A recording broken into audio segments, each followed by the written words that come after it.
ગુજરાત વિધાનસભાના અધ્યક્ષ તથા બનાસ ડેરીના ચેરમેન શંકરભાઈ ચૌધરી સાહેબે શુભેચ્છા મુલાકાત લીધી।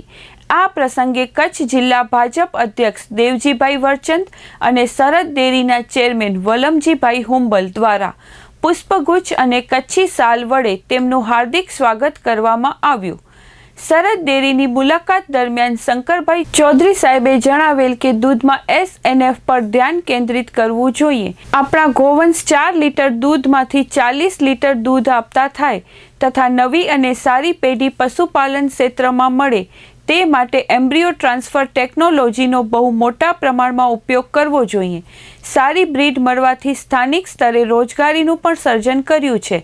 સરહદ ડેરીએ ટૂંક સમયમાં એટલે કે 16 વર્ષમાં બનાસ ડેરી કરતાં પણ વધારે પ્રગતિ કરી તથા પ્રગતિ માટે સાચી શક્તિ એવા દૂધ ઉત્પાદકો અને કર્મચારીઓ સરહદ ડેરી બોર્ડ અને વલમજીભાઈ હુંબલને કચ્છ કુરિયન કહીને નસ વિશેષ આભાર વ્યક્ત કર્યો અને અભિનંદન પણ પાઠવ્યા। વધુમાં તેઓએ જણાવ્યું કે બંનેની સારી ઓલાદ સુધારણા કરીને બનાસ ડેરીને પાડા તથા ભેંસ આપવામાં આવે તથા તેની સામે એમ્બ્રિયોથી ડેરી ઉદ્યોગમાં સરહદ ડેરી હરણફાળ ભળે તથા સરહદ ડેરી આગળ વધે તે માટે આગ્રહ પણ કર્યો।